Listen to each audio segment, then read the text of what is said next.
talofa lava sa moa le atunu pele. Malo lava le soifua manuia. Malo fo ile fola manuia isi o tātou atunu. Le nei wa tātou tu vai mai i le aso lona lua sa fulu le nei o Aperila. Lua afe lua sa fumalfa. Fia lava le nganga e momoli atu le nganga o le whaafetai. Ia ai mai se fo le whaamalo i le tāpua inga si o tātou atunu. Fea lava se tāwhole nei ke lope o lo whapea on e maua mai ai. Ia le tū whaatasinga fo i le nei o le tātou. Live update o se tala lata mai. Ia, a wā lava le longo ina puia lii. Ia, o le whaia fo i o le whaiva o le tau longo. Mo i ato o lo whapea o na lango ina. Ia, tau ma whainga uma. Ale vaenga whaupawhai. E pui a ia te tau tangata. Ia, ai, mai se ai foi. O le tāpua isi o tātou atunu o lo whapea o na tala mai e pa whaauto so o lava se tawhale nei ke lope o lo whapea o na e maua mai ai le whaapoponga le nei o le tātou polkalame i le nei aso. Mātou te whapea atu. Talofa lava malo le saifua manuia. Ia, i le whaapoponga la o le polkalame o le nei aso le astona i le aso lua se fulu o Aperila lua afe lua se fulu malwha. Fia lava le ngai whaelo atu o lo whaapea o na iai i a o malo. Whaalo no mia lava e to lua. Le asa taimi o na tātou atu le asa i o tātou whaatalofa atu iai. Ia ai maisi ai foi. O le mātou whaasoa atu lea. Ia a wala nisi o mata upu o lo whaapea o na turi mata ia. Ele ngata o si o tātou atunuu o lo whaapea o na lala manopia ai Samoa. Ia mai se ai foi. O le tāpua inga. A si o tātou atunuu o lo whaapea o na tu ua lau whanua o Samoa. Ia ai o lo o ua mau manopia ai. Ia tunu e mau. Ia iai New Zealand whaapea Australia. Ia le ngata ia o le atunuu. Amerika whaapea foi Amerika Samoa. Malo lava le saifua manuia. Ia, le nei la aso ma matau polo whaapea o na tāpena mai iai ina ia whaapea o na whaatala noa ina i le nei aso ele ngata o le matau pumua lea. Ia, o lo ua whaapea o na laua lunga lava i tulaga uma o lo whaapea o na turi matai pia e na ia tātou tangata i le nei taimi. Ia mai se whaka le nei vai tau o la tātou sa valinga i le nei soifuanga. Ia, ai le ngata ia o le mata upu ma le tulanga fo ipe ona iai ia le wha moe o le vaenga wha upu whai e pui a ia te tau tangata. Lea o lo o whape ona tāpena atu iai tā ua ia ona e silafia. Ia, ai mai se ai foi. O nisi nei o tulaga e te tau ona e silafia. Ia, a wā lava le tātou sa valinga o lo whapea o na whaatino ina i le nei vai tau o le soifuanga nei. Ia, o le tau pumua la pe ona whailo atu.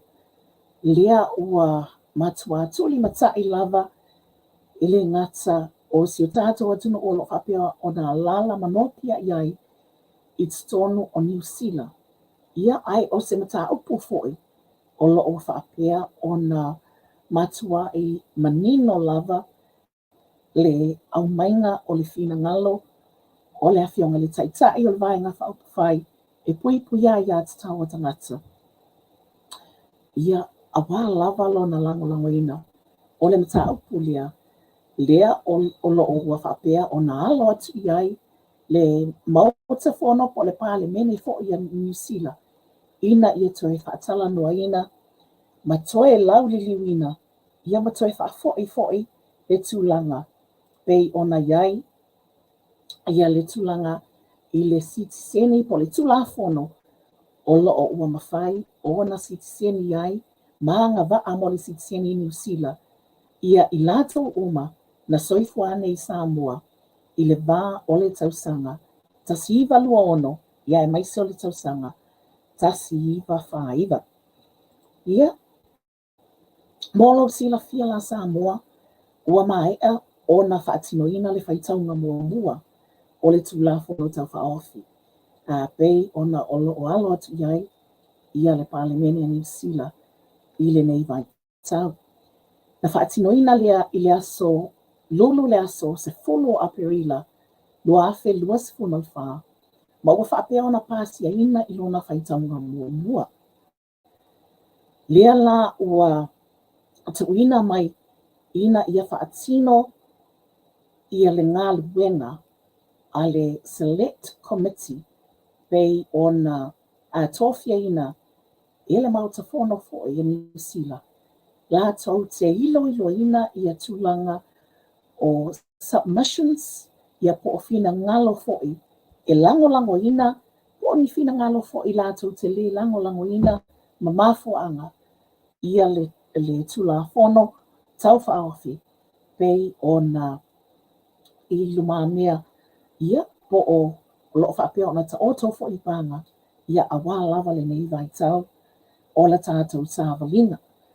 Ia o la tātou guest, o la tātou mālo mua, la whapea ona tātou whaatalofa atu iai, i le nei yasa to ana i o la tātou polkalame. Ki fia lava le anganga, e whailo atu, lea ua mafuta mai, ai le nei asto ana i longa la tātou polkalame. Ia nea fionga ia mata awha lea mto luono. Se taimi ona tātou o atu lea ina ia whapea ona tātou awato fo i se fasili i lea fionga ia mata awha e tu sai o le tūlanga o whaatino ai fo'i la lātou pito la au. Ia e le ngata o se tasi o whaalaputu putongo o whapea ona awai atu iai, ia po se whaalaputu putonga tō tino lava i Nisi o tātou tamali i o whapea Samoa o lo whapea o nā lala manopia iai i New Zealand. Ia ai o tūlanga fo i o lo iai le lango o si tātou atunu. Mō le mata o pupo le pili tau whaofi, le tulafono tau whaofi, pei o na pāsia ina lona whaitaunga mōmua i le aso se fulo Aperila le tausanga nei. Ia mta wha mole se e tu atu lava le taimile nei, lea o le tu atu si na tātou musika lai ti lava lea. Ia o na tātou atu ai lolea o tātou te whaatalofa atu i tātou malo. Lea o mafuta mai le nei taimi o la tātou polokalame. Pōtai tele lava le mafuta mai.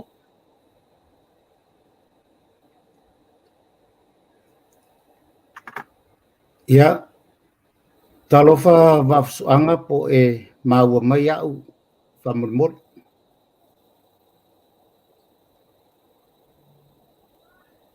Hello?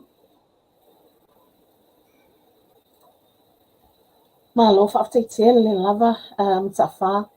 Whaatai tele mo lo mafuta mai, whaatai lo whaatasi mai i le nei aso tu sai le tātou polokalame.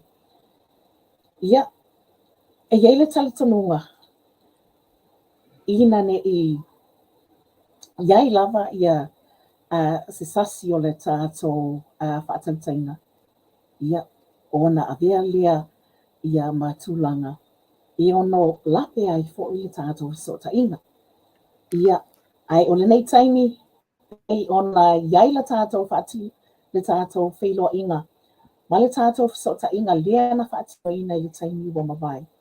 Lea sa e whaatasi mai ai o lau fionga o se tasi o loo whapea ona a wai po o loo iai fo i le lua waa se e lua. Ma taitai fono. A le mafutanga o loo whapea o na lango ina ia le vaenga whaupawhai. Pui ai a te tau watangata. i tonu o le aio au kilani. Ia ai o lenei aso, mataafa alien tolhono, whaaftai le lava molo whaatasi mai, whaaftai le tau pe au mai le tātou polkalami o lenei afiafi. Le atu lenei awa noa lau fionga mataafa, ina ia whaapea o na e sao noa ai foe, e tusai o le mataa upu mua bei ona whaamatongi atu. Ia wā lava le tātou so ta inga lenei afiafi. Ma le whaalo lava whaaftai tele. Ia, whaftai wafsuanga mole. Awa noa fo iwa e. Mo e maua mai au wafsuanga. Maua Talofa. le atu, sa mo ia lau fionga. Sa whaasa no ia le maua le atu. Whaaftai lau. Ia. Ai le i o sa whaamakalanga i kulanga wa whaafsiringia e mo muang o whaafkaiaku le se awangoa. I le kapua inga fo i sa moanga pokpoko. O kou sa mo kou whainka o le ale koe au kalainga whaakalala au. I umiai se whaamakalanga mtawha. Ai mua fo i onga o whaafkaiaku ma whaamalo i le kapua inga le au whaingaruenga kofia le kua. So o se whakawhaikaulanga fia. O lo ngō piai ma papa ao i so o se kafar ngei kirope a wale ko makawinga o longa fingalo. Ia wasa mua tai au. Ia o ke karikongu fo i peyang o whaiatu wafsuanga o le a kaoko ia paia o Samoa. Paia sa woom sau ngaka i ainga. Kama fo i mainga. Papea fo i leu songa ku muam pule na ke iwa umi ai sa ukaukalanga. Ai o la uanga ko nguloi le fesili wa e ku inga mai o nga o lea pe ke kankangai. O lea o lo iai se vaenga o lo mako ngā lulu ai fo i. E kusa ai male mawar sikisaingi ngei New Zealand. Ia mor silafia. E iei le vaenga sa ka pā mai mako le amakanga lava e le sunga le li whaipule o te anau tu yono. O e iai le vaenga lea ma le community o ka ua le Pacific Leadership Forum. O inga o lo taitai ono ai le susunga ia le umuenga po le whakalainga le umuenga o tele ai. I kupa nga Pacific Leadership Forum o lo taitai ai, taitai fono ai ia tele ai po le whakalainga ia le umuenga. O le tupa Samoa, o lo taitai ai le fionga i le alo li ia pulea i semi, tui sa lenga whipulea. O lo taitai le tupa Samoa. Ia e le leilo wha i loa tupea. I le kaimi sa kau avei le pili o le private pier lava lea le sunga ia te anau tu yono. Fionga le li whaipule. Awa a koe fika se wha makalanga le kaimi walu. Le lua fe ma le tolu. Sa mako iei whakasi maanae i lea fwoi wha moe moe. E sa valinga ngaru la loe Wellingkonge. E long story kele poe ke lea se umi mas wha makalanga whai i. Wa whai ilangi le mamalu le atunu o tupu mai o le atunu. Sa mako sa valia le kulanga lea. Kusa ma le luas fulu ma le tasi tausanga. E o Amerikai minge. Lea whako ako e whai le pili lea. O le pili la. Sa mako kapua ia ngā vea ia le fionga kai fongo. Ia le urumuenga i le Pacific Leadership Forum. Sa vala au ma iai ia le whaipule leo te anau tu yono. Ia malitu pasa moa. Le fionga ia puleai semi tuisa lenga puleai. o lo te ia le tu pa Samoa. O muria e wa fai tam fai ngal nei. O manuia se inga le pili avi tonu le parlemene. Ai le avea i tonu le. Awa manuia se.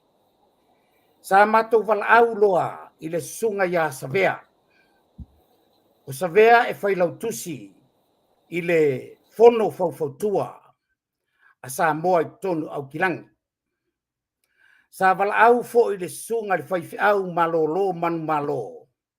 O Reverend Masunu sa avea fo i masea. O ia o lo tai i e kalesia so fatasi i tonu au kilangi. Ia whapea fo ia whara Michael Hendeman o i lātou uma sa mātou awai.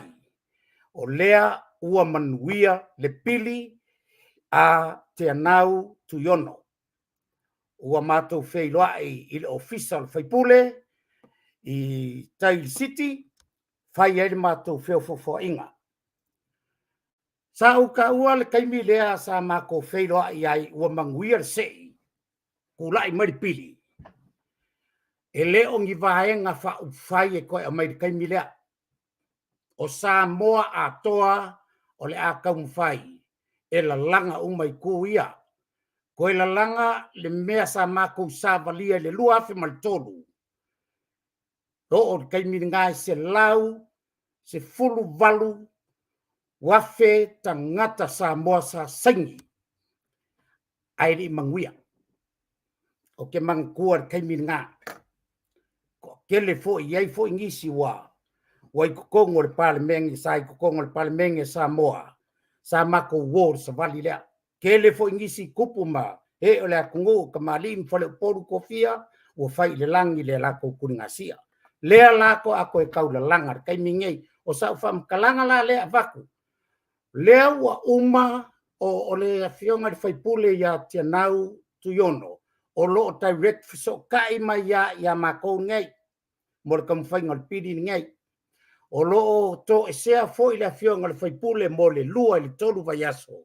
Nga koe fiso kai mai la ia. E fiso kai sa o a ia le urmoenga. O le urmoenga le o tuu aku iai le mako whakua kuanga tele iai mo fiso kai nga ia. Ua mai angei la ia le tō laulaunga mua mua. Po o le whaikaunga mua mua. E kolu whaikaunga. Nau fionga wa fisoanga. O lewa mai al whaikaunga mua mua. Ia o lewa manguia. Ia e manga kua foi. O le kaimianga mai ai. O lea la ua umanga select foi le komiti. Fai le komiti ale parlemengi. Lako ke ilo ngai. Submissions ngai. O le vaenga longa lua. Le la kako wha solo ku iai. Ia o le whaingo submission. So se ka ngā ka lai whailako submissions. O ngā, o lea ua iai foi ia le fionga ia nae, ma lea foi, ma le lako foi komiti. O lako o iai foi lako ma le lako komiti. O lea foi la ua umanga uko lau aku ia le ku le mako ke iai. Ia o lea la e kasi. O komiti umangei o lea la akau mwhai awa ia submissions ngei. O submissions la lea walu. Sa ku mai pe fava yaso an kakalo le faipule mo se lua masinga. Kakau nga o aku le fai unga le masinga fou. Wa ako koa le ilo inga o submissions ngei. Langa o le fai le fiso kainga. O la fai sa ukala le mea ngala inga mang malo le kulanga lea. O nga umalonga mako vea le kulanga le mea mua. Sa mako kusialo ia i le New Zealand First. Mako kusialo ia fo i le act. E lango mai le kulanga lea le green. Si faipule leo tuyono. Ia le mea fo i le ngā alua i ngai i uma le New Zealand First mal act i le palemenge. Inga le ilo ilonga le. O le whaikaunga mua. Ia ka oko ngai ku. O le mela lewa ia ngei. Koe lua whaikaunga po koe lua ia ilo ilonga lea. Whako alo ia lola ia o le pili. A vakula submissions nei. A uma pela kalanga pe ya a vaku submissions nei kong. Ia ngai loilo lola ia ele committee fa foi le lau ke ilo inga le pili rea. Iono. A uma ngai loilo fa ilo foi la ia el committee lea al parliament. A ngai kongo le parliament. Ia makoe alu e lola ia o le fai kaunga longa lua o le kola ulonga longa lua. Ile fapela ua fai aku sa ufa makalanga ua manguia vafanga. O lea na alulue. O lea lava fai le mako ngā luenga mako ngā amakamea. O le ngei lava fai. O ngā o le kola ulonga longa lua. A sau le kola ulonga longa lua wa o submissions umayala ave i kukongu. O submission o e langoinga, pe kufakasi, pe alu al submissions sa kasia. Ia o submissions uma fo ia la ave i kukongu. E ave i kukongu male maukingoa. E iei fo i kangaka. E fai lako submission e ke enga le pili lea. Wai langa ele uiloa koe ngisi. E kau ke le uiloa. O le mea fo i la ngā lea u ke kalangoa au. E leo au se fai pule. E leo au se lo ia. Ai langa o mea lea e lunga o mea sa whakalangoa makulanga whapenga. A saula wa ke mingei ele i alo ia. A saula le whai kaunga longa lua. Ua pasia foi. Ia whako aloa ia lola i o le pili lea tu iono i kukongu. Ia e peo si au whamakalanga ngā leka o waku. E whakarikali mo i kako submissions ia leo a maka o ngā whau le kaimingei ia kuaku le pleskenge o le committee o le whafoeinga le ilo ilonga o le whamoemoe le o le pili e tu iono. Ia ma whaasoro a kua whai kaunga longa lua pe alo ia. Ia a saulo wa alo ia. Wa mangmalo whai kaunga longa lua. Ia po o le mangmalo fo. Ia nga koe o foi la ia le sila sanga. Ai peila o kulangan nga leo ke evacuaisi nga singa kala oko fo iole kusai malo fa city. Ia a fa fonga le malo sa moana poto. Ia ma kako kapua ia whaiva ngei wa kaumwhai ngei. So se kuala ya nga yele mamalo malo Australia o Samoa pe o Australia pule la ko pe o mai kupa ia o umanga vaku wa yele kai mise ka ngo mai le fai pule pe ko lua vai aso longo mai ia mako fai se feilo inga mai fai pule ia au mai e loa ia lau o fa moe e anga i kongu ia submissions o lea la pe koe lua vaiaso o lo ko ise al fai pule ia koe malanga mai fai pule ia fisokai mai fo i ngei ia i fikalenga ia le moenga ia tele ai ia nga fongo fo ile io makou ia nga ilo ai lori ia kulanga umalea o lea la o tu fatasi ia le kulanga o ikunge ile nga ka u le amkanga o le tu pasa moa o lo tei fono ai pule ai semi tu salenga pule ai a le Pacific Leadership Forum o lo tei fono ai ia talenga ia le unmoenga ia o i le tupa o ngā luenga whai au le ngā luenga o lo tei fono ai ia le sunga ia masunu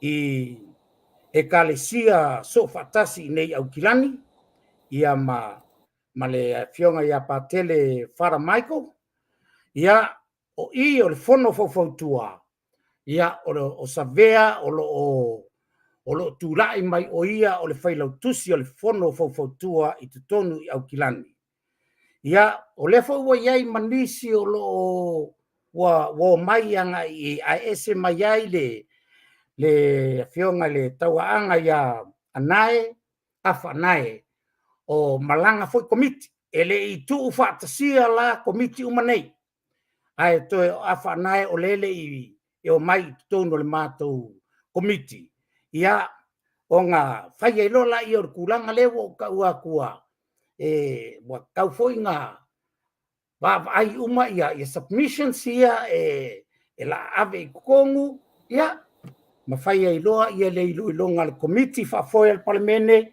ia ma ave i kongu le palemene ai le whai le ko laulaunga longa lua ia e pe o kulanga langa a koe hit foi laka ko laulaunga longa lua ia walo ia malelei ia maselau paseng elo ai le fai ko laulaunga long kolu e pe o kulanga nga o si au fa mtalanga ile ai fa kai mo lo wa fe fo lo vai vainga ia yo lo sila ku i mako waka ngai lunga le a makanga la vole fa foenga mai ngon ngai pili ia ale pili o pili nga walau silafia fo ia la tunu mane mamalu sa mon pot ia kulanga le pili nga ia e pe o si fa mana manga nga lea i ku au vakua le la fionga va suanga fa to alo ia la le tula fono le pili atu yono pe apasia le tola launga lona lua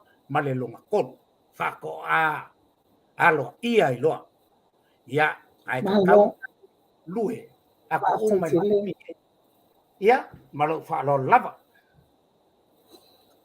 Whataitele lava matafa lea ua maua atu au whala pio la lea upu ia awatu langa o loo iai foi ia tā penanga. Anisio i tū tino o loo whaapea o na ta inua ai ia nisio tamali i o si ta atu atunu i tonu o Aotearoa nei. Ia, mai tā watu ai pei ona whaailoa i te taimi wa mawai. O loo manino lava i le tūlanga o le tali ma le lango o le vaenga whaupawhai. E pui ai a te tawa tangata. E tusai o le tūlanga i le tāpena atu. Ia, ai mai se ai foi i le whaatino ina o whai taunga. Tasi lua ma le tolu ke ona e pai e lau saunoanga. Ia mo le tūlafono ta whaofi lea. Ia, ta wha, mai tau watu e tusai o lau saunoanga. Pea ma le tolu pe wha ia whaala potopotonga na si o tātou tunu. O loo whaapea o na whaatino ina. Ia awa lava le tāpena ina ma le whaatala noa ina o le nei wha moe. I tono au kilani ne. Awai e peo na mana ia ma manino i lau saunoanga. Wa tātou le o lava whaapea o le vaenga whaapawhai. Ai, a fia. Pei ona iai ia tūlanga o loo ua whaapea ona manino ma maoti le nei wai tāpu. Ia, ai ua tātou o sa moa a poto. Ina ia whaatino le nei tūlanga. Awai tau tonu, pei ona tuina atu tonu le aunga lava ia o le nei tūlafono tau whaofi. Mana ia o le tūlanga pena sau noa mwhaapai fo iai le sunga ia te anau tu yono ia le MP ia po le whaipule o le vaenga whaupawhai a le Greens Party i tonu o le Parliamenia New Zealand. Leana ia whaapea mai ai o loo lau lunga le tūlanga lua a upu.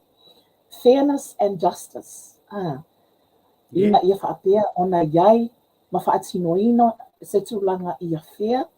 Mōna i o tātou tangata lea na soifuani te tono le vaitau lia.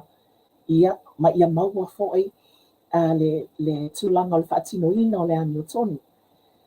Ia o la ofisili mun buli wha mun mole ta whaata wai ona lea iai na isi mata upo fo ia me se o le tūlanga le i le tātou taimi o loo whaapea ona tau mawhai e puti mai. I le mai tau atu i le tolu pe wha ia mawhatanga po i tū tino a Pasifika ia ai mai se fo i Samoa puti tonu lava i o Aukilani o tonu fo i o Aotearoa wā. I le oto e po lava mala e le tūlanga o loo iai ia le nopia iai o tātou tangata tonu Aukilani ma New Zealand. Pe e whai lava ia isi no foanga ma isi a ai pe o Kalaistete o ia Wellington. ia ai talitonu e lava lunga lava matoʻatele ia le aofaʻiga o tatou tagata o loo faapiona alala manopi ia i totonu au tilani. Lea o o mai tau atu nei se I mai ale tā whaatanoanga o na tue whaapai le iai. O ana pō lava la a tāle matu neva le afiafi. Ai au mai loa le whaasila silanga aloa ia mai le palemene o ni sila. Lea ua whaailoa aloa ia mai ai le aso o le awhaapiona whaamuta ai ia submissions po le whaalinga o fina ngalo. Lea whaailoa mai, o le aso le whaapiona whaamuta ai, lea tūlanga, o le valua po by midnight on the 31st of May, 2024. O le vailuanga o le po le aso, o le whaapia o na tā wai le aso toltasio o me lua o lua wha. O le fasili ta wha, malanganga whaaloalo, ma whaamai ai loa le tā sota ina, ai se I tātou, se e atu I leisia tātou mata au kulona lua. O le ale le tūlanga e mawhai na whai e I mātou nei o lea e fia whaali manatu. E tau wana mātou atu I nai le tō vaenga po le tō whaalapa tupatonga, ia ai whaata atia nei leisi whaalapa tupatonga, po o whaatali ina ia whaapea o na iai se fina ngalo au tasi. Ina ia tu whaatasi, ia nei mawhutanga po nei whaala patonga. Ma awatu ai loa se tūlanga o se submission, se collective submission. Ua whaftai wafsuanga mo whafsili.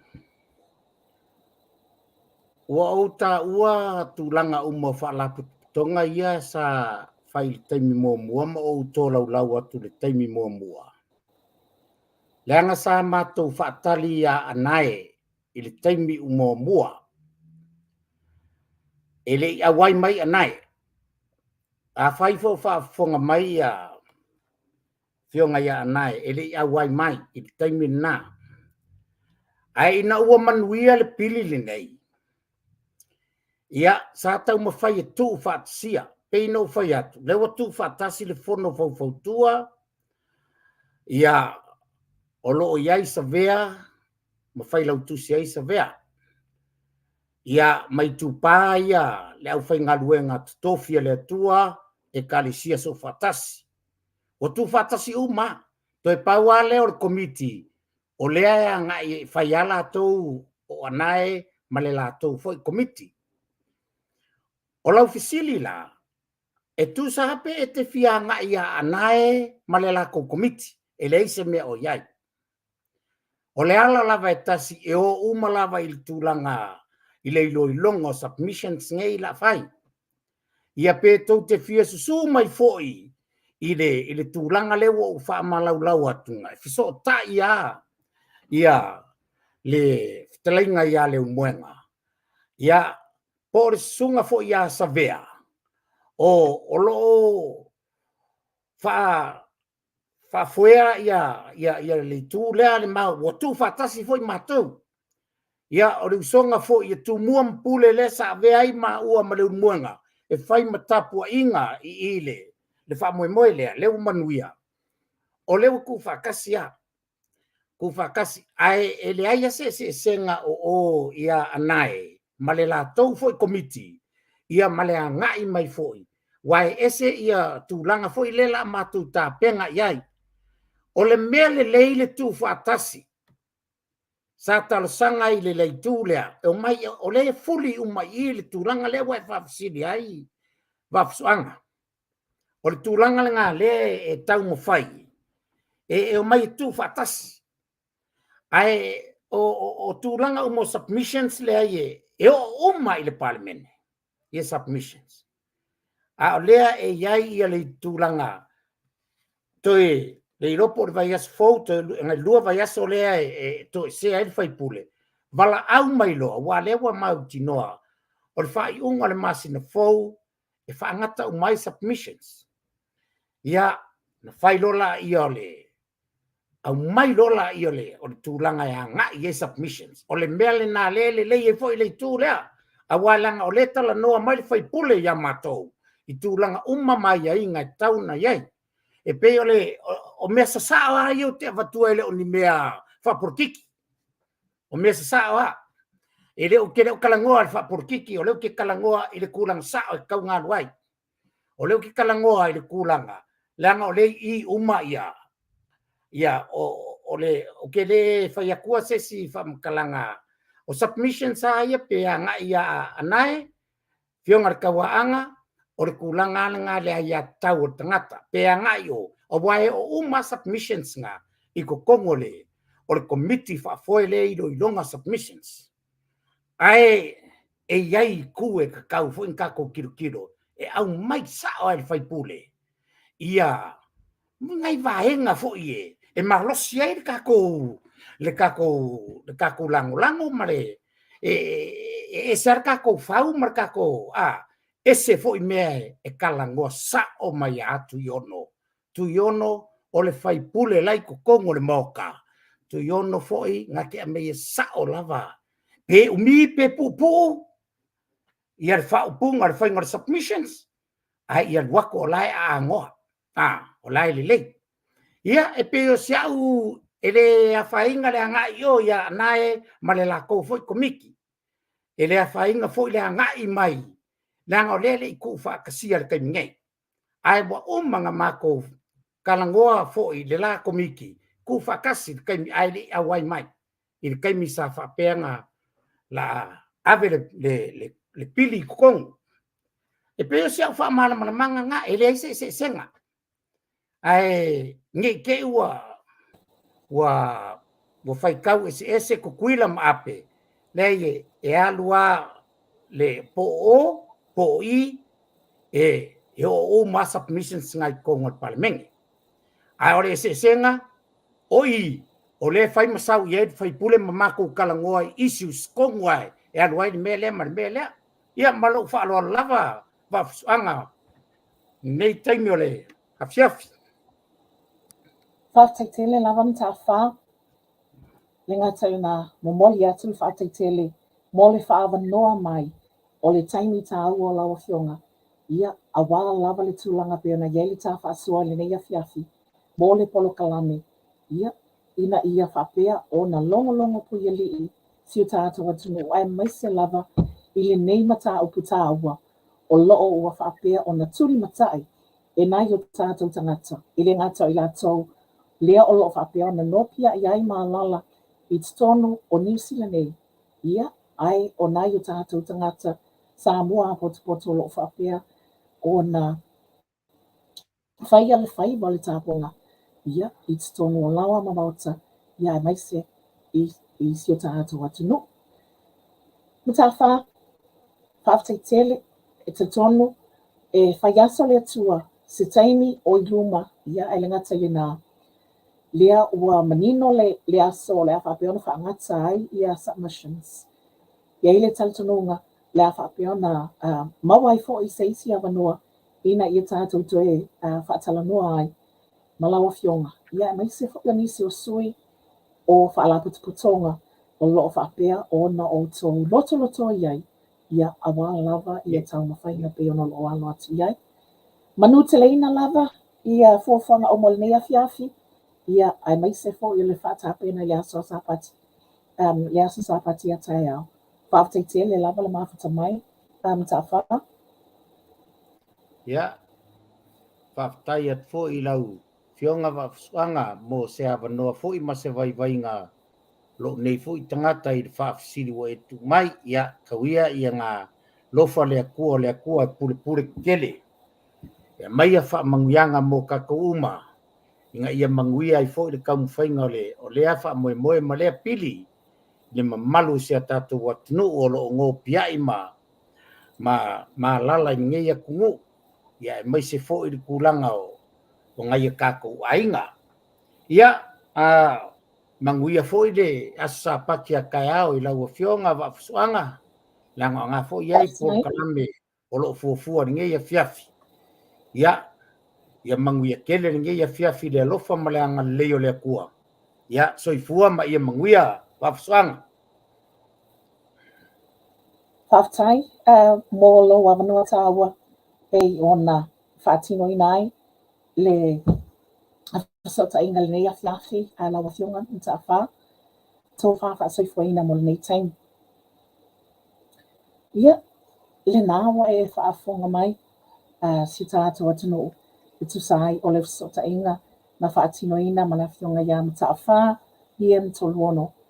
O si tasi o tō tino po o sui foi o nisi o whaalapaputonga o la o whaapea o na whaatino ina ia ma ua a mata o na whaatala noa ina ai le tūlanga bei o na iai le tūla whono tau whaofi o loo ua tala noa ina ma laulili ina i tono o le maota whono whaapale mene i New Zealand nei. Ia, iai le manatu, ae tātou te le i se e atu le tātou mata upolo na lua o le nei afiafi tātou atu se i tā mai lava si tātou musika pu ulia ia ona tātou whaata alofa atu lea i le tātou malolo na lua lea o le awhapea ona awai mai ia awala wale isi e tātou mata aupu lea o le amai ona se e atu lea iai o le tātou ta inga le nei afiafi malo whaataitele mafuta mai.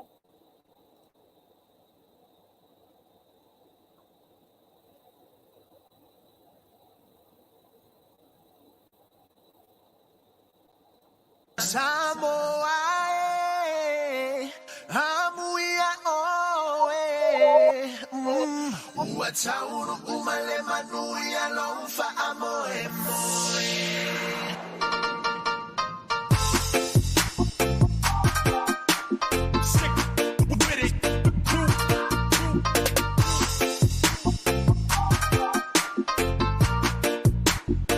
He's on the track.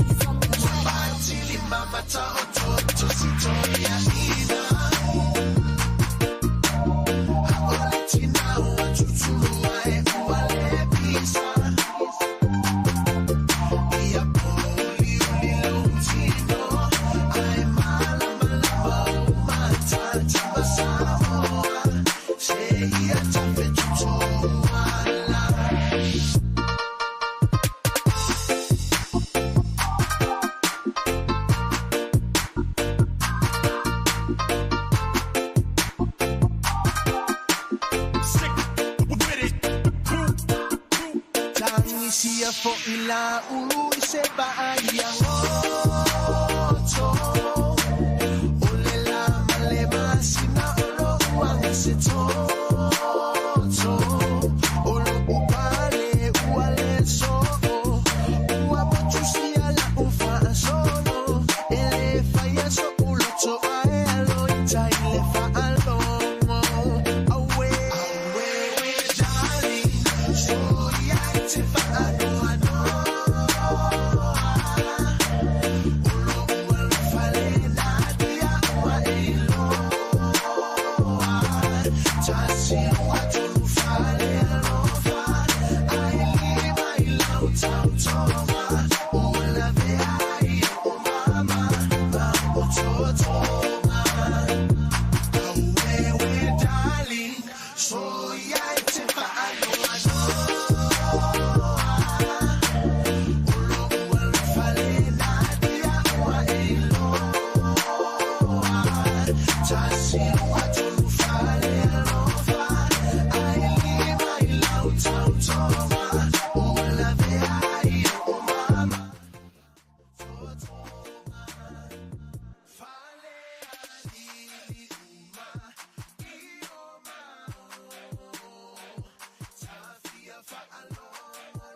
Malo whaataitele lava le mafuta mai si tātou atunu.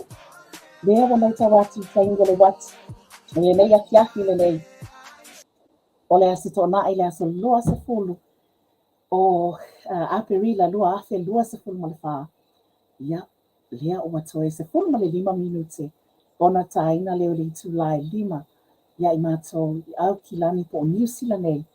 Ia, pe ona whaatino i nā twaila tātou sota inga le nei afiafi.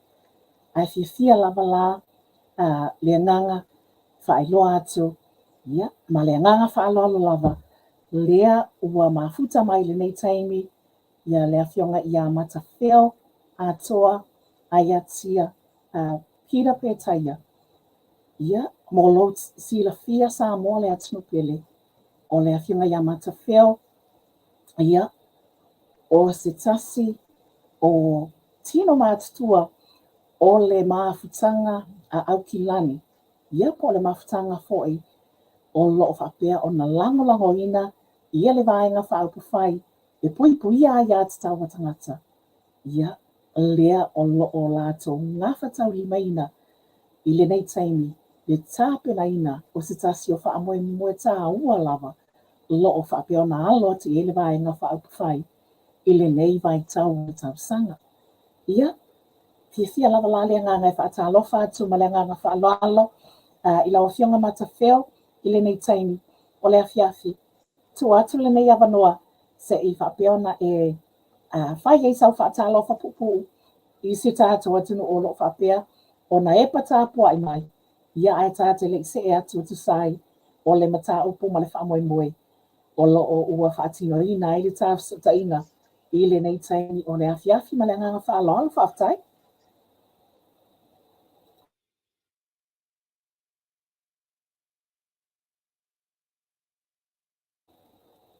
Matawheo lea e mawatu ele o maua lau talanoa mai, whaamon mole.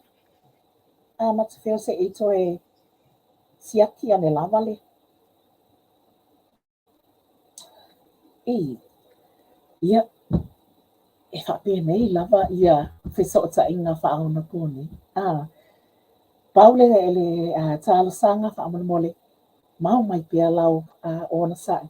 Ia, o tau whaatino atu, ia le whaawawina o le whesota inga ma le awhionga, ia matawheo, toa aiatia, pira pētaia, le sui, o le mafutanga, aukilani, HRPP supporters, lea o lo o ua mafuta mai, ia matu atu fo i le awanoa, a wā lava le tulaga e nā te whonga ina mai ai, i le tāpenanga o lo o whapeo na alo atu i ai, ia le mafutanga, aukilani, ia a wā lava le whaamoe moe, se tasi o whaamoe moe tā ua, i le sāwalinga, ia o lo o whaatino ina nei, e le vaenga whaapawhai. Mai tau atu lea o toi mafuta mai, ia lea whionga ia matawheo i nei taimi. Matawheo nawa e maua mai le tātou whaatau noanga i nei taimi, whaamon moe.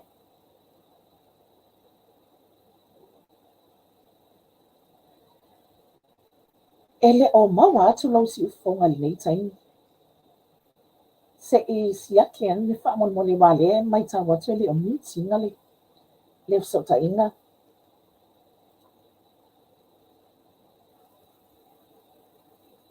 Ia, ona sa i mai a whaamon mole se i toe, to wato i lunga le tātou musika lea, ia vavai atu ai foe. Pol nāwa, se i toe sa unua mai lava whaamon mole matawheo. Ele o maua atu lava lau si ufonga.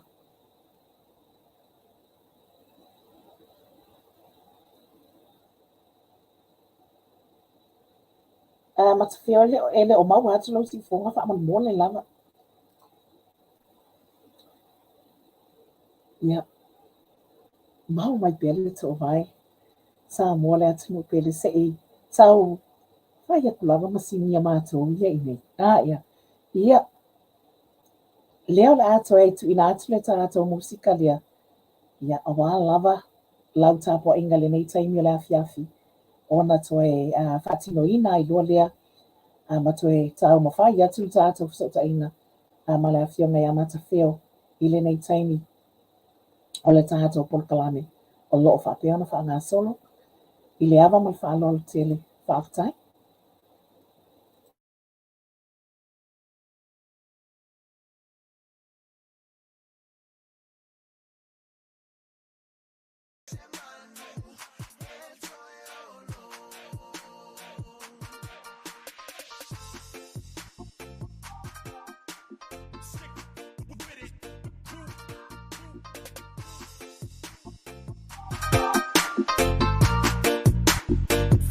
on the track, nigga.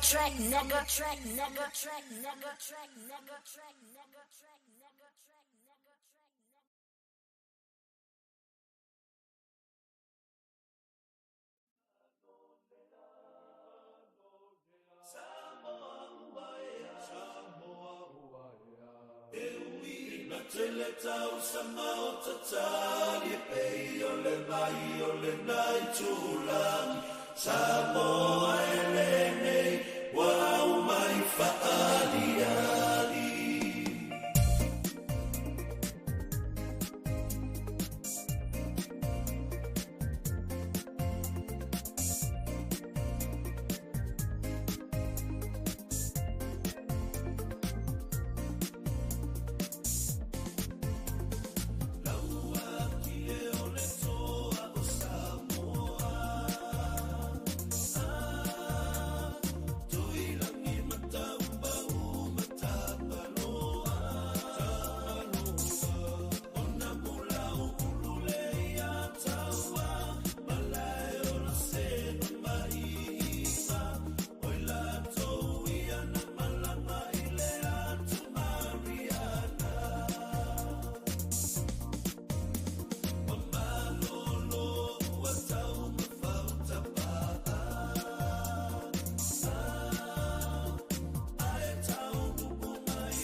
Malo whaftai le lava le mawhita mai, whaftai fo'i, le ona sai mai, isi o tātou atunu.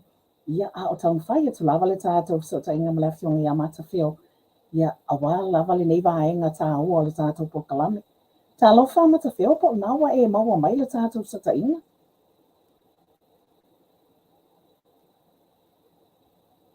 Tā lo whai. Mata whio whinangan malia lava e matua le o maua lava le tā so ta inga le nei taimi. Ai ia. Leo le ato e tau mawhaitasi atu lava. Ia, o na whaatino roa la ia lea. Ruwha kako e whai ama ia kako plan B. Leo le ato e tau mawhaitasi atu lava le plan A. Ia, ai tātou te le se e atu le tātou plan B. Ia, mau mai bea le tō vai. Isi o tātou atu no. Ia le nei taimi o le awhiafi. Mā lofa aftai.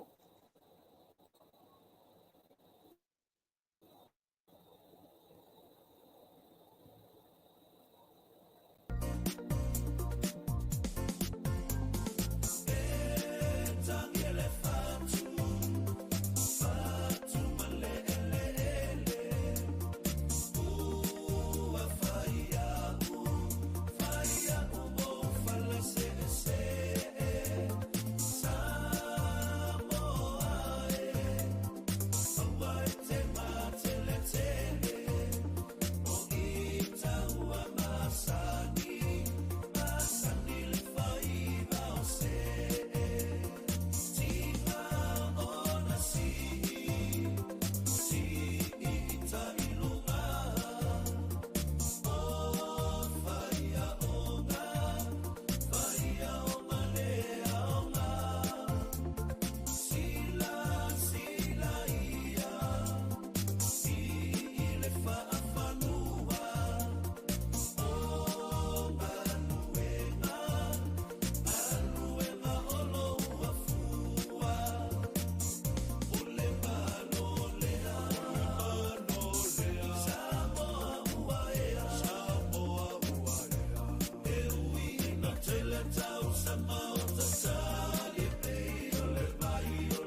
Yeah. Can you close that off? Yeah, now just join them.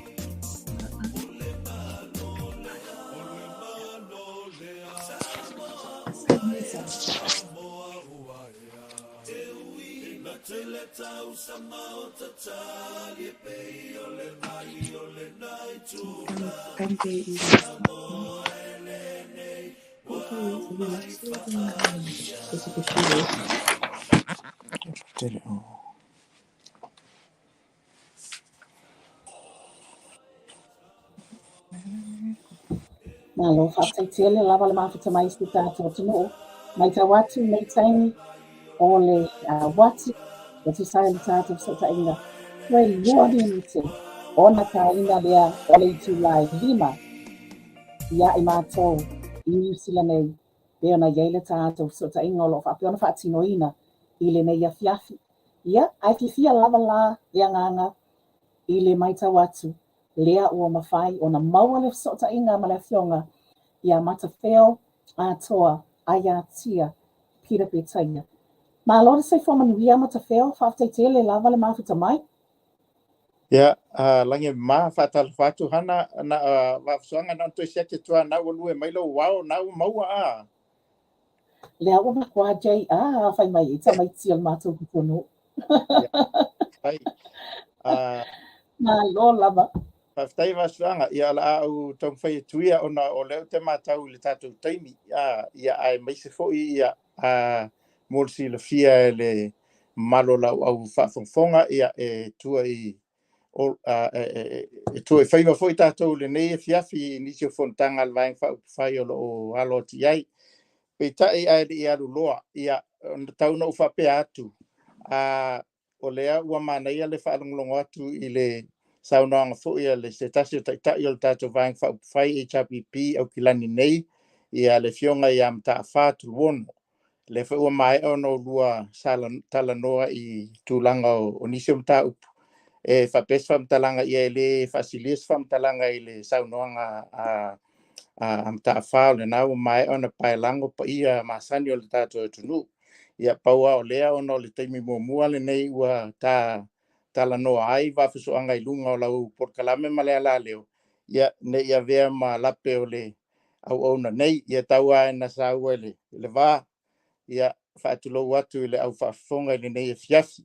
Ia pa ia masani lava le atunu pe fo sa nom ta fa le to apa is fam talanga pa ia lava mai le amtanga e o le vavau mai le vavau e o le fa vavau ia o ta to ala o fo e le to ve lava is fam talanga stangata ia pa ia lava tama maulatu ainga matama ia le I tu au malatau ainga le taima le va o fonti ia tau na ufa pena atu le na fa ua tulei ia mta fa ia o sa moa lava ua fatasi ma ua atoa ia pa ia I lunga o tatu talanoanga ia fa malulu o tfoi ona ua tūlanga whanatinati se talanoa ia ona o tūlanga o fesota inga wale hōtunga tusa ia le fitia mali mele le nea fiafia atonu e whaiaso le li ia sisi taimi lumanai mse lao le lei ia tatu talanoa tato ai mawhisuanga Ma lo whaaftaitele mata wheo. Ia, e iei le mana tupe ona e sao noa.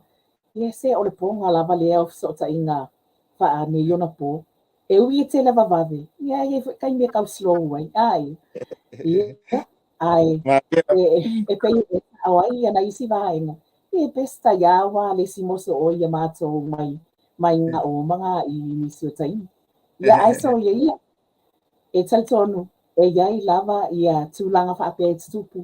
Lei lava sa whai vai asa ma le mau pe la lea upu. Ia, ai, o tātou walo atu I le vai aso, o luma na iei nei. Mata wheo lea sa tau masina, lea sa whai tau vai aso, ai o le wha moe, o le vaenga wha upu whai. E pui ia ia tau o tangata. Pei ona tuo whaatasia matapena ina, e mafutanga tuo whaatasia au ki lani, I New Zealand nei, lea ua toe whaita waso. o na whaatinoina lea i le aso lua se fulu maleono o Aperila i le aso whareile o lo lumana i nei. Lua a wheg was fu malwha. Ia, matawheo, i le awa malwha alo leo le atu ina atu le nei awa noa. Ina se i sauno ai e tusai o le tulaga o lo wa yai le tapinanga. Ia, i le ngā tole, o le aso pe ona whaamatongi atu. Ia, ai o le taimi o le whaape ona whaatino ina ai le whaamoemoe. Ia, whaapea fo'i, ma le no foanga. Le whaape ona whaatino ina ai le whaamoemoe. Ma le whaalo lawa whaaftaitele matawheo. Aftai whaafisoanga, mo le silafia, ia, ua uwhifia, toi tāua fo'i tā pāle suafa o le taitai matawha ua mai ona saunoa. Ona o te iloa sa iailau tu talanoanga taluai. Sa tu whatasiai ma leofo Gloria, ia mamtawha o te le i matamata i le tanoanga lea ona o sa tutuangia fu i fufuanga le tatou vaenga. Ai o le tūlanga iai, ia o anime wa uman fulosia le tanoanga lea, ia o le tūlanga le nā o le whaamoemoe. Ai tau no tau mwhai e te le mnau fu i te ui i se tala i sasi.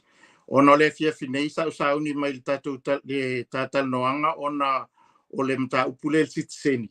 Ia mai si mta upu ai pei ua tu mai e ia te o le komiti whaafoi o le whaamoemoe. Ia salatu foi lea tau ia o aul pe o le au foi lea ona o le ile sisi o hava noa tutuangia uma. Ia pe tai la nei fia fiwa o le lava mai ia mata whau tu e saunua i le stulanga le ili Citizenship.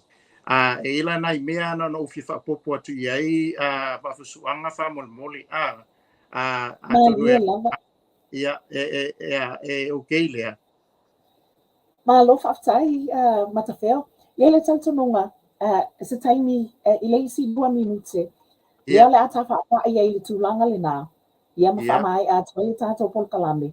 Ia ai ona e tāua le tūlanga pe ona iai e whaamoemoe. O loo whaapea ona ngafa tau limaina.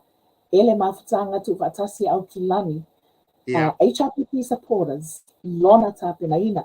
Ia, peia makamanino atu, lea wa mautu le aso. Le aso luas fumaleono, Aperila, ua afe luas fumalfa. O le finangalo le komiti. No fo i lau fionga, le no foanga po le ngua fo i no foanga leo le afa atino ina i le whaamoemoe. Ai maisi le tuatu i whaamoemoe.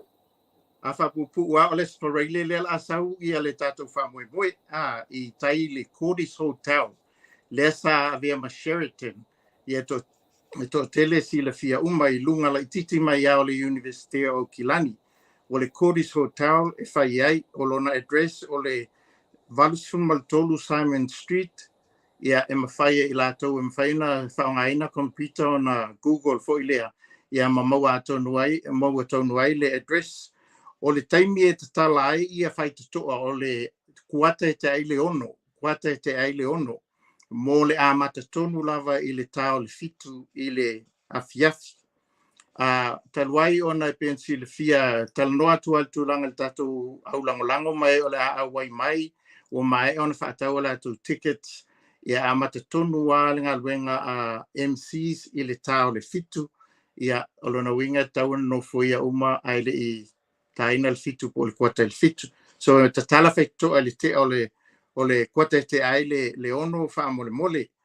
Ia o le tūlanga i ka paka e iaile mea fo ile ta o le Valley Parking ale hotel lavalato ai 5 tala i le po ia po le taimi ato o le whaamoemoe pe a whai la e te whinangalo ai e whautuina le whafsota i mai whautuina le komiti lea mo whai ma lato sui le neia fiafi le whafsota i sao ane le hotel Cordis Hotel e avatu ai le anga e le whape fo ile tu sauloto limited le ngana whapeltania e tapulaa ia le whai o avanoa ia ai o le whautuanga lava i me whapene ia pe e sili ai le whaonga o le mamoli mai o Nisi e tātou ainga ia pe whaonga mai le Uber, taxi ia mai to voi tama pa e te itulo ia o tele o isi e whaonga ia asu whapene o mai le train e o mai e ama te unga le train ia na ia malie le tawhau ia ai le to pole avel ta vale ne ia faina se si tula fono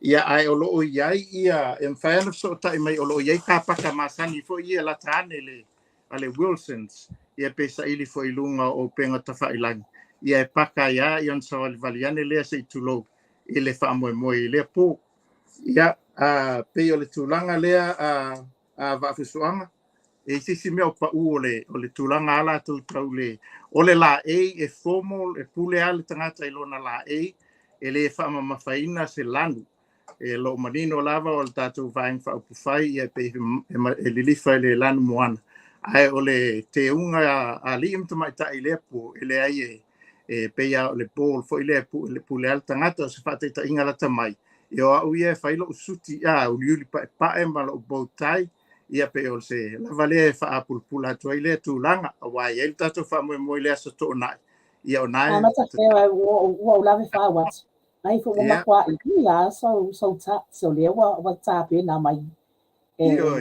awa ia le tato fa mo le na fia ana yeso ula i Samoa ia tele popole la ai le ngai ia o tulanga le fa taiva fu soanga pe ia si fa sili tulanga ia lea ua manino le tulanga pe ona saunoa iai tala fa toa i le kuata te ai leono mana tua mata feo o le taimi o lea fa sauni atu vai le tatou fa moe le kaini ngai ya ka ko i nei au kilani o le matua ai pisi o lungo le awala nei se le moto wei ta ua i lava ia le tu lalo po le fatuanga lea na tu watu mo si tatou atu no lea le fa piona awai mai i le fa moe ua ta pena atu iai awa bei ona malie fo i saunoanga mai se fo i o tulanga sa tau mawhai atu e le fa ilo ino le fa moe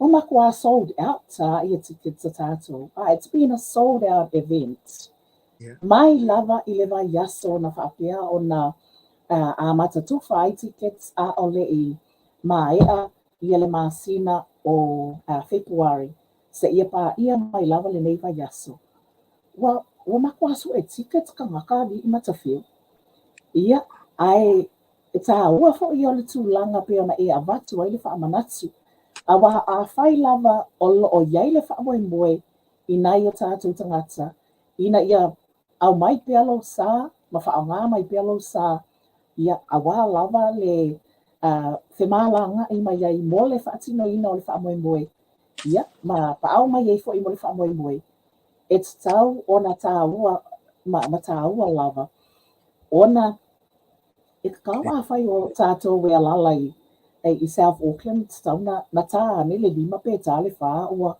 i lunga le motorway matawhio ia wafsu anga le tulanga lea sa fa fesili mai fo Nisi o tātou wa silafia fo i le ngata i le masi mai el falsi ngata mai le laumua i petesa i taitai o le vaeng fa upfai sui taitai ma le mamalo o matpaia o faipule ma e fo i langlango ia ai o loo anga i mai ia Australia i Sydney o Brisbane Melbourne fa pe fo i Wellington e Christchurch mai si mai tu so stas o le ala u ave i le fautuanga le tulanga le ona le traffic i au kilani ele ngata la Nisi ua puk mai ala to hotels ma men no foi lata mai ile afo i le me fa il fa mo ia o toi fa manatu ia la to wal to telefo i mai Australia sa afion papa au kilani o toi fa manatu e tulanga le traffic ina ia fa peona no sta pena ia ma u fa pena fa pe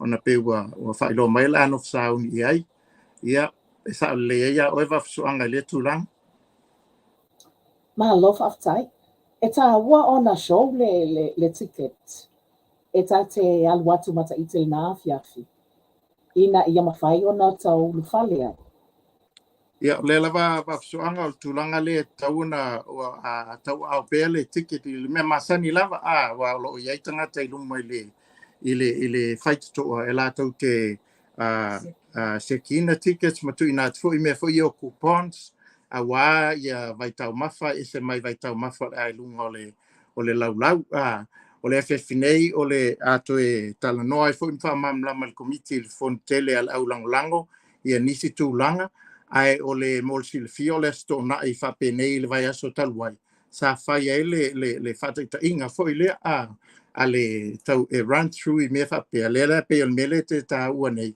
ina ia ulufale a foʻi lea faafoliga le faiga o le matou ina ia faagaioi ia vaega ia ma faaloala lava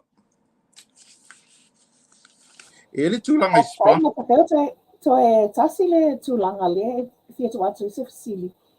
ia Ole ase tulaga i se tala lata mai o i latou lea sa latou faalia lo latou taupati mai auā lava le lagolagoina o lenei faamoemoe.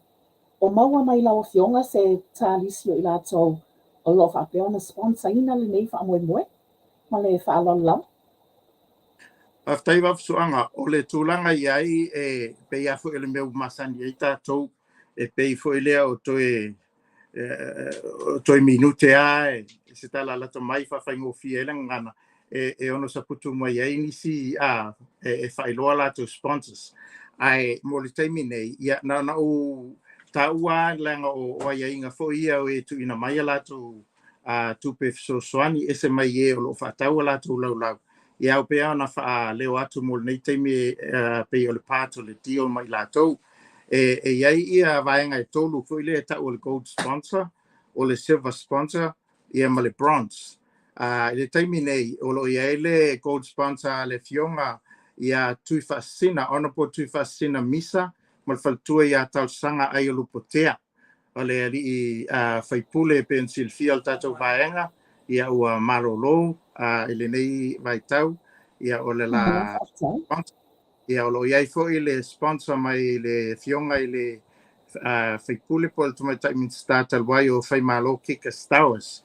ia o loo iai foʻi le vaega le gold sponsor ia le aiafi concrete mai Perth i Australia ia o sponsors la ia o loo iai faaliga le komiti o loo talia nisi o sponsors e aufia ai ma Samoa i ni major sponsors foʻi lea ona e o loo mea masani a o taimi a ma le fesootaʻiga o silver sponsors i le taimi nei o loo iai ia fuimaono Carl Pulotu Enderman ia o loo iai ma lagolago mai a Petaia Lawyers and Associates o le bronze sponsors atonu faafofoga mai le Toso Brothers o le auto repairs workshop i Otara i Aukilani nei o loo iai ma le Shalom Freight ia o latou e avea ia mea o faamomoli ma containers i Samoa mai Otara foʻi ia o loo iai ma le ale Insight ia Shalom Freight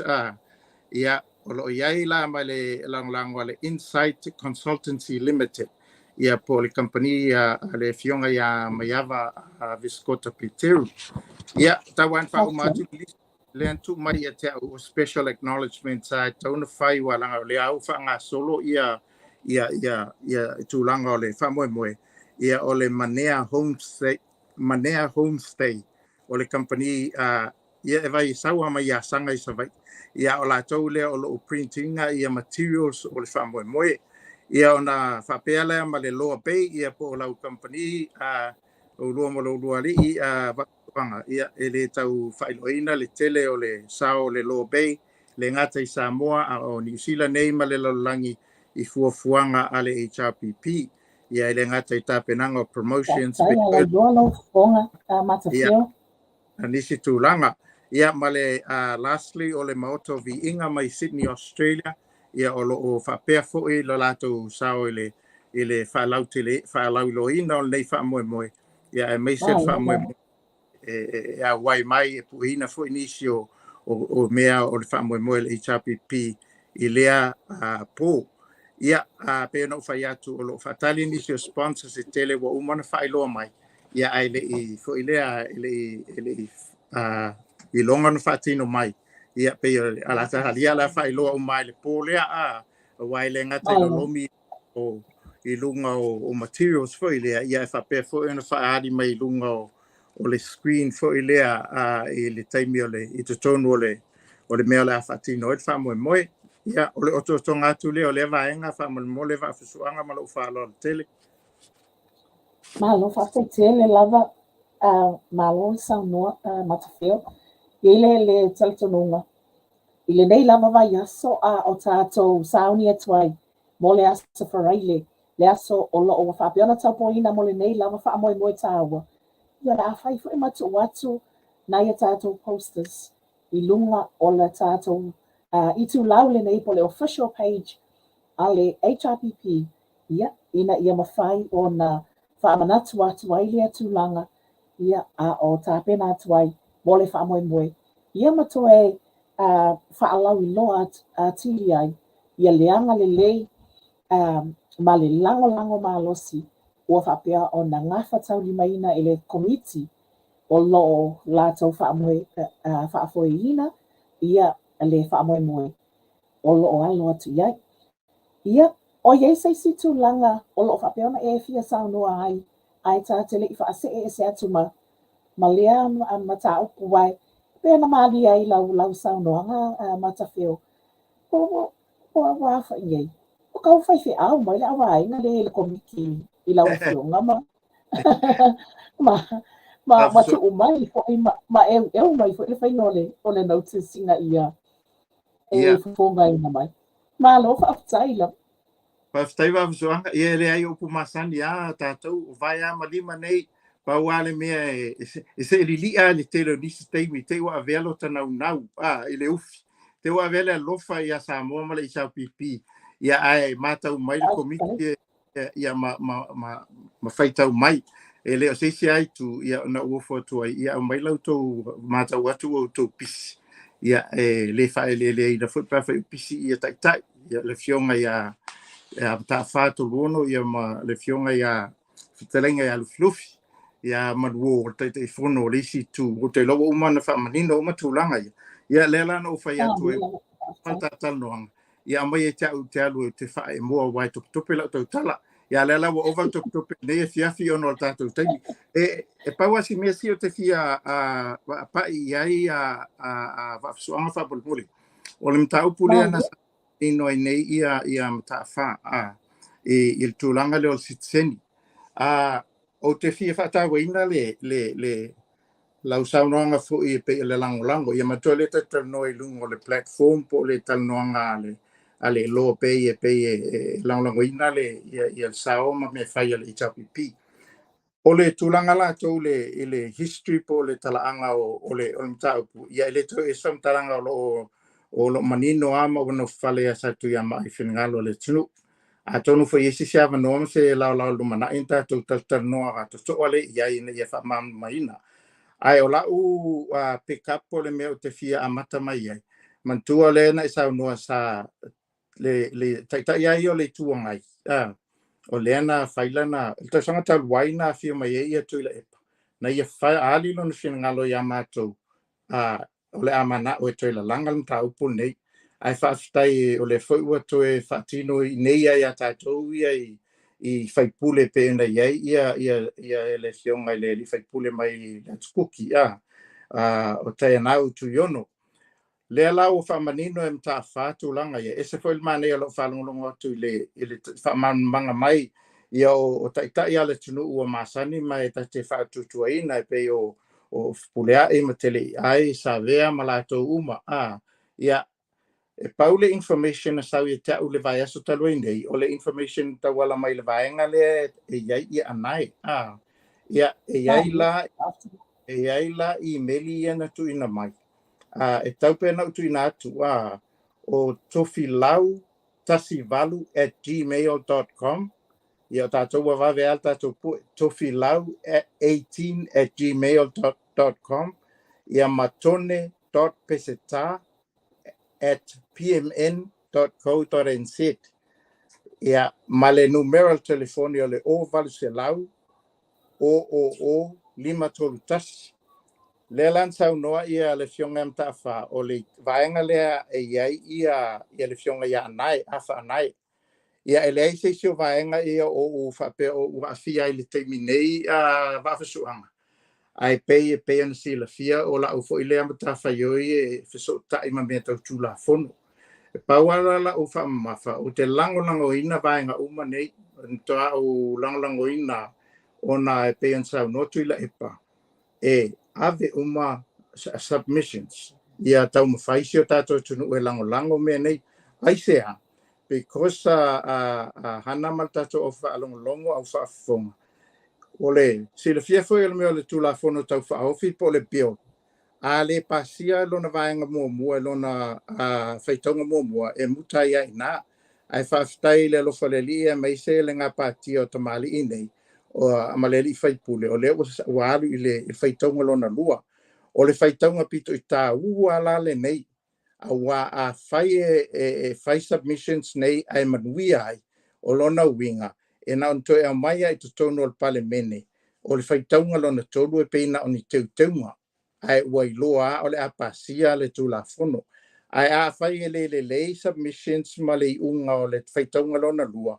ia ona mutaile ia ina o le tāua le melen sauno i eto luono ina ia o atu tatu tangata peila o la tou le ana mua i malai e pēo mātou atu iai ia ai e whapena fo i leisi tū ma so seisila ina ia mau ai le whaamalmala mai nā tili o le whaingo submissions mo i la tau ele i whaia mua submissions ai ai fo i si e mawhai na whai sasa o lava la tau submissions anga i le e mawhai na whai online e mawhai fo na iai nisi e su ele ava noa e o ai e pia i lumo o le committee mo le silafia e nisi e la tau te le silafia ina o isi asu i whai pule fili mai vaenga whai o le palemeni e la tau te iloina wha umasa whamtalanga e whapea tusi sila mai hana i tusi lea o tusi lea le fionga ia David Longi o David Longi e pei o le hero lea tātou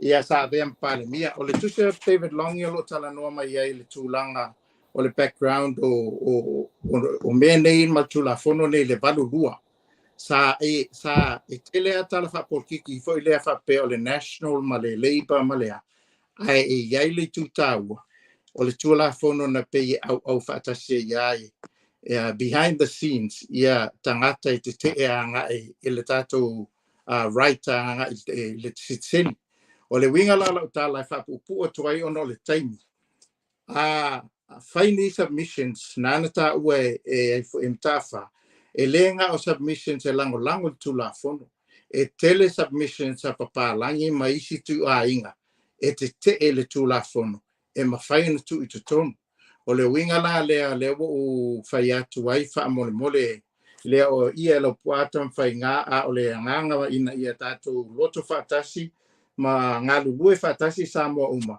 e whai le vaenga lea o whai taunga lona lua e ala i tātou submissions lea ngai tā ua tele a wāse ai o tātou i le whai taunga lona lua lea o le whai taunga pito i tā ua ale nei ia atono nau mau mai whaftai tele a le wapusoanga mo le avanoa ia e mai se o le au whafonga fo ina ia manino i lea mea ai lea whaina pe ona sau no matafa pe o anga ia fo ilea ia anai ia pe o atu i le Pacific Leadership Forum ia o le mea ai tas ai le tau fi ai ia le tangata ia fo ia e whaisan submissions tu sa pawan me ia lango uma le nei wha moe ma lo wha lo lava Alo, whaatai tele, lava mata whio.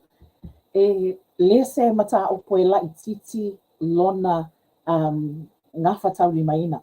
Ia le mta o puolo o whaapea o na tātou tūli matai ia i le nei taimi. Iai fo ile talitonunga pe a whai a e talawhia ngai ma awa noa o lawa fionga. Wa mata whio leo le a tātala noa i le vaenga whaai nei o tātou kalani.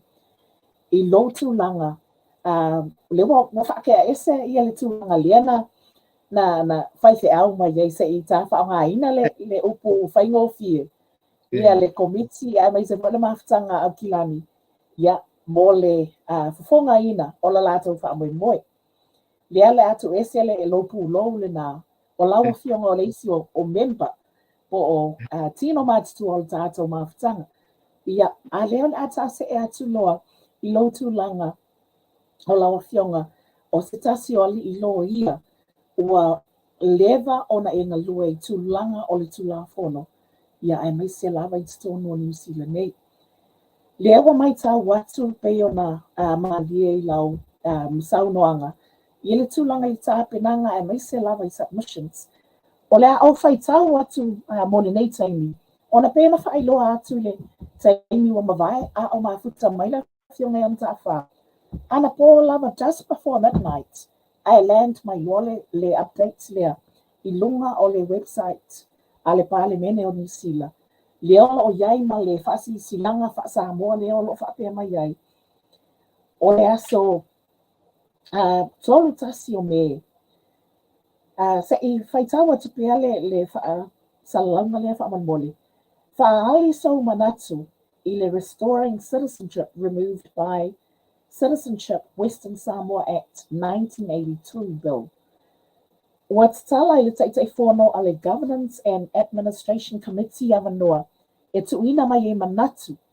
E tusai ma le Restoring Citizenship removed by Citizenship Western Samoa Act 1982 bill.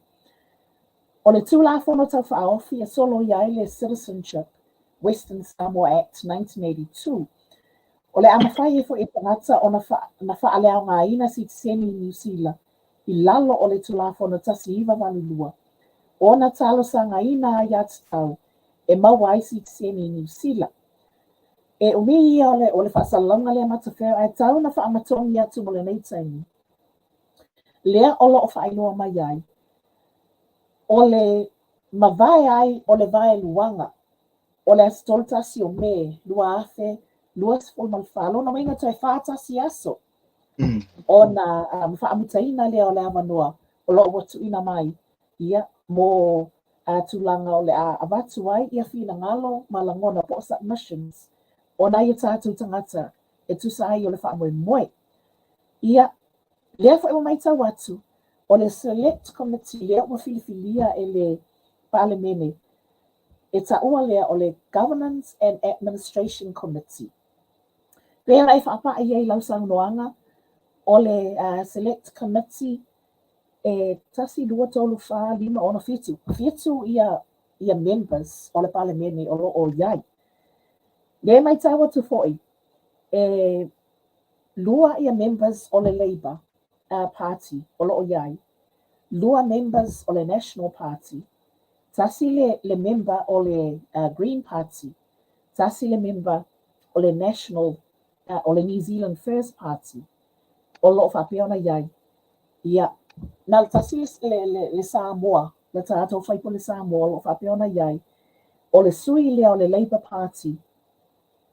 Lea o lo mai mangele. Ia, le sunga ia so sene, ia po le maunga. O le afionga fo ia le maunga liria so sene. O le sui le na o le Labour Party, le tasi na o sui le Labour Party. Lea o lo whapeona iai, it's tono le komiti lea.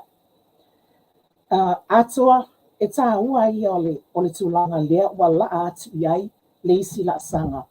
O le tūla whono ta whaofi lea. O lea, ai tate lei whaamuta i le nei taimi. Le nganga whaalo, le avatu ai le tālu sanga. Maua mai se awanoa lau fionga, sa tūtatu e whaatala noa ina ai, le tāpena atu, mo le tūlanga, le isi a tātou polkalame o lo lumanai. I le awa man whaalo lama, whaftai. Ia, whaftai whafsoanga, masalo la taftu na I tua fo I lea. Wae o le whabu mata watu e mise ne fiafi le folsanga am tafa. Ia e le anganga e fia langlang. Ai e whailo whai te tenga I le matau a vaenga ia pa o tele o manino tonu le tatianga o la latou vāna nofu. Nei te ua o whesopua ini se whamtalanga.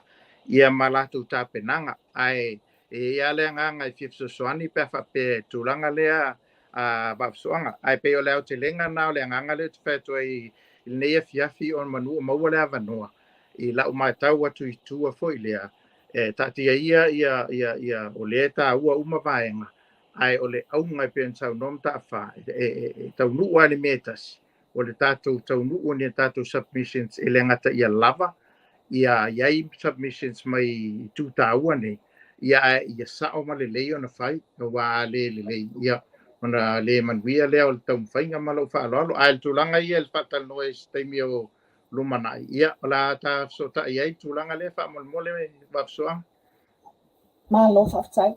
Tasi lava la au fisili lea o la tuuna atu. A le maoti se tali le nei taimi. Tiltono le a whaapeona ta tulimta ia. A wala isi a tapo kalame. Mai ta watu. Pei ona iai ia le tulanga o lo whaanga solo ai foi. Ia nisi o suina na whaapea o na sauwhanga mai. Ina ua tulai mai le tula fono lea. I le tasi iwa walulua. Le epe ona lo o iai le tulanga i le quota. O lo ave ai le avanoa. Afe se lau avanoa. O lo whapeona ave i tangata nuu Samoa e mawhai o na ngawaa ma apalai ai mo le tulanga i le nofo mau. O se ma avea ma tangata nuu o New Zealand. Le ngata le nā, o lo o ta oto pe fo i panga i le tulanga i le tātou te ngainga o whawaawa inga po le Friendship Treaty i le vā Samoa ma New Zealand. O le fasili, ai pe ono whailo atu. You don't have to answer it now. We can defer it until later. I se tātou pokalami. Whaamata i lo silafia iai o se tasi ua lewa ona iai le tulanga i le lauli liwina ia mai se whaka tulanga tau i mata upu tau le tula fono. Whamata o a ni ia awhianga o le tātou quota ia mai se whaka i le tulanga i le Friendship Treaty i le vā Samoa ma New Zealand. Pe a whai ai pāsia le nei tulanga i le ave se ina lea ia po le tue restore ina o le tulafono lea me ia alo ia ai o na Citizenship New Zealand i lato uma sa soifua mai i Samoa i le vā o tausanga i e tasi iwa lua ono a ngai i le tasi iwa whaiva. Because something has to give. Ia. E le whaapea o le a tātou mahua malawa ia mea uma ia it's tawi i tātou o na tātou whewhaloa ai wa ai i ankles umalawa. Awa e ono wa ai i ai ia nisi o whina ngalo whaalia o nai o tātou usu papai. Pia nei saunua. E le na o tātou lea le a tu ina atu ia whina ngalo. I le vai taimi o le a whaapeona tala o lo o wa whaapeona tala mai. Lewa a mata atu lava i le aso sa ia o i le asa tolu tasi o me lua afe lua sifuna wha. O le nale le whaafsili matawheo la atatia atu la o whionga whaamatongi mai. Ai tate le i taumawai le nei a whiafi. Ia ma tātou whaamai ai fo i tātou sotainga. A wā te tono o nofo ai olo ia lau whionga. Ia a wā nisi o whaamai mo o alo ti e mo le nei a whiafi. Ma le whaalo lawa whaaftai. Aftai lava whafisuanga, ia atonu e momo whapeatu atonu mātau mai nisi ai moa o peo leo te ata. Whapea e whataunga vale il whaafisili. Ai peo le nganga o walaeno whapea. O leo te mahu whau pe a whafungfonga mai nisi o le mātau vasenga o lo ia. Foi lea. Ia malau whaafisili whafisuanga o se matua i fisili whainita lava ma tele lona lave. Ia a le are te sauno manino non whaamatongi atu. E le whapea ta mawina fo i las whamtalanga. Tau ai na tau la e le fiafi. O le whaupunga whapalangi fo i le ia. I have to give a qualified pe na o se whaamatalanga fo i le ai le whapea e whaiai pe e vanea i le angai whaia si lave te leo ofisili taumuta atu le miliona o lo afia i le mea ia i le ofisili. Ia tonu e peo nei sau noa isi staimi au i li pate o lona ta ua e sa o ia oi. Ona e lena o whai atu e lena o tātou lena o nau atu ia pasia le tulafono tau whaofi le nei po le peo. Ina ia vea ma tulafono. Ai a tātou mana tunatu loa i mea sa tangia sa peye te e mapopole ai whai ngā māloa ni usila ne nawai taimi. E le ngata i le national sa tūlai o le leipa fo i maisi uma whaipole. O le langona wha atu nuu fo i lea pe ua pole vale ai. Ia nana wha leo ngai nai le tūlafono. le Treaty of Friendship ai o le mea le na whaavao malo e tū maua le fausia I lalo nisi mea le whaina la le Treaty of Friendship ai o le tūlanga le quota pe a fia ma le mwhaiona mause tali ma oti wai e fuafua mea mai le tūlanga o le mele au te mata watu le mana o ai tātou le tūlafono tau whaofi le ei nei ina ia whalea o ngai na atoa le tūlafono le valulua le ana ave ese ai le malusi angol whai unga a le Privy Council le ana iai ia a whapela ave ese ia e tele isi tūlanga e le mwhaila tātou talia le taimine isi vanga na ua o tu ele nā taimi ia ai pe o le tali pupu atu lea o le quota ia ai longa a fo wai ese mea o le tulafono lena ia momua a fo ese lona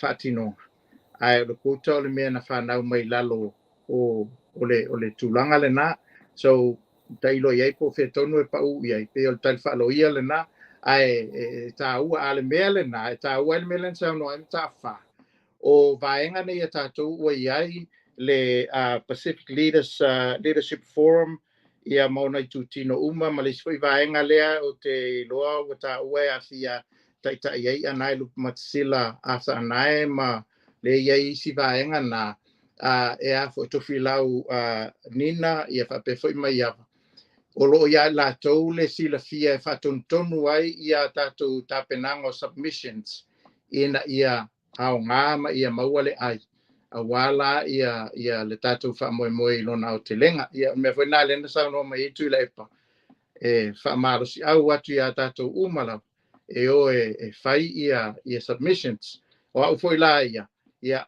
o te fuafua pe uisa o submissions I vaenga ia pe whaonga le avanoa e mawhai ia lo ua tangata na whai sa o submission e ave anga ave sa o foi lea e lango e le whamoemoe ia malo whalolo hana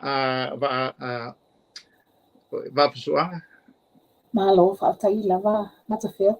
Te iloa tanga fo I lava le ia multiple submissions tanga fo I lava ma. Malo whaatai.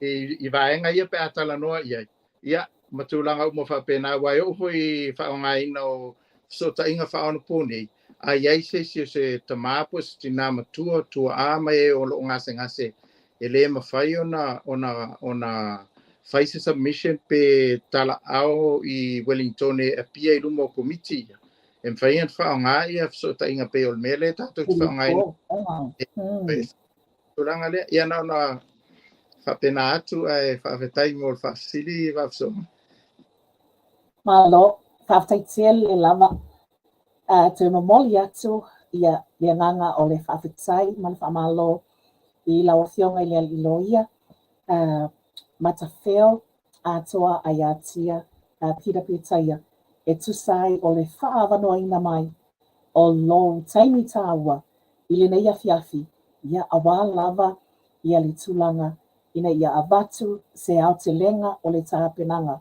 o le whaamoemoe tāua o loo whapeona alo atu iai le vaenga whaaupuwhai e puipuia ia te tāua tangata a waile ngata o na matua masi mai le whalasi ina tā o le afionga I le taitai o le vaenga whaaupuwhai whapea le afionga I le sui taitai ia tainane fo I le whafonga o le whaafale tui a le vaenga whaaupuwhai ia ai maise o afionga I alii matamaitai whaipule o loo whaapea o na iai tono le lio o le whaafale tui a le vaenga whaaupuwhai puipuia ia te tāua tangata lea ua amata o na toai tanu o mai ma fea lau whanua lafu le mo au kilani e wi ua matua ai langona fo ele malu lo le nei vai tau tau atinu mata feo ia ai whaafetai lea lo fo le tua lea ua toe lava o ni aso o na whaatini lea o le whaamoemoe pei o na lo alo atu iai ia ai maise ai fo e ele ngata o le whaafale tui ia malalato fai malanga mai ai Samoa ia e whapena fo I mafutanga lango a le HRPP le ngata o Wellington o Kalai Estete ia whapena fo ma Australia lea o loo tau pati ua mai ia wa lava le whaamoemoe. Momoli atu ia ia whaamanianga ia mai se foi o le titalo ina ia saonga le mo ia le whai malanga mai ia ma le tāpena mai foi. A waha lava le whaamoemoe lo alo atu iai i le vai aso o lo luma na iai nei. Ai mo le nei taimi lau fionga ia li ilo ia la atu le nei taimi ina ia whaapeona whai i sau noanga whai o le tāpol kalami. Ia mata whaatua wha atu ai. Ia ai se kaka penga ko mo le tātou whanatanga o lo whaapeona loma i le nei a fiafi i le anganga whaaloalo. Whaaftaitele le mafuta mai si tātou atino. Whaftai whafisuanga, ia, mo le atu whaftaitele mo le nei a wanoa. Ia, whaftai atu fwoi i le tātou i le au mai moa, au whaafonga a le loa bei.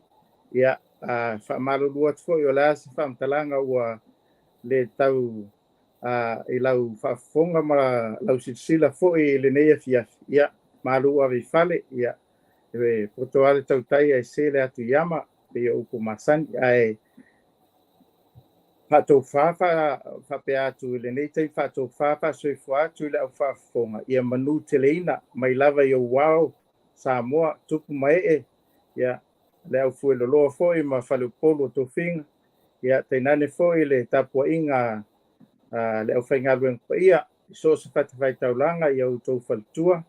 Ia i so se i tua le ke lope o loo no pia iai ma whawhale le malu ona o le whinangalo le atua. Ia le mamalu lau tele o se tātou atunu se ia o lava I whanau. Ia haftai tele ai whatou whaia whasoifua atu le nei a fiafi. Soifua. Malo whaftai mata wheo ia Samoa atunu pele o le nā se whaopoponga o le tātou polkalame. Live updates mo le nei astonai. Lua se fulo Aperila lua afe lua se fulo manawha. Ai mo le nei taimi mailo nei tangata. Wa afusuanga hana lupe matasila wa anai. Whaaftai tele le mafuta mai ia whapea o na manu ia tele le whaasauni atuai mo le sapati tae ao aina. Ia mai lo nei tangata ai maise o le afionga I le ilo ia mata wheo tō whaasoifuaina.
Mama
mana imanuia ile pa ufua sina tau waloto wafu ile pala pala sila sila maile atua iloto tautinga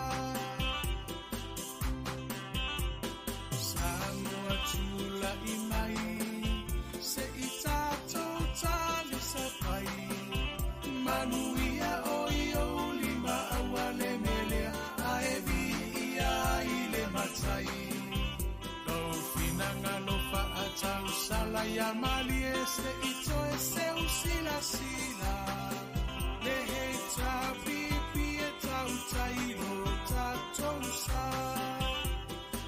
lehe tabi alo ia yo faiva ia fatamali ua e masani a ilava ia tasione roto mafaamu amua pea le atua ole a upengana e te taua i ole taua le hei tapipi alo ia yo faiva ia fatamali ua e masani a ilava ia tasione roto mafaamu amua pea le atua ole a upengana e te taua i ole taua